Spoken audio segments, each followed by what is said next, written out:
بسم اللہ الرحمن الرحیم الدعاء المسنون، وضو کے بعد پڑھنے کی دعا۔ اشہد ان لا الہ الا اللہ وحدہ لا شریک لہ واشہد ان محمدا عبدہ ورسولہ۔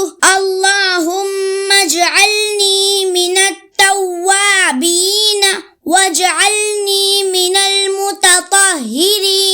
ترجمہ: میں گواہی دیتا ہوں کہ اللہ کے سوا کوئی معبود نہیں، وہ اکیلا ہے، اس کا کوئی شریک نہیں، اور میں گواہی دیتا ہوں کہ محمد صلی اللہ علیہ وسلم اس کے بندے اور رسول ہیں۔ اے اللہ، تو مجھے کثرت سے توبہ کرنے والوں میں شامل کر لے اور مجھے خوب پاک صاف رہنے والوں میں داخل فرما دے۔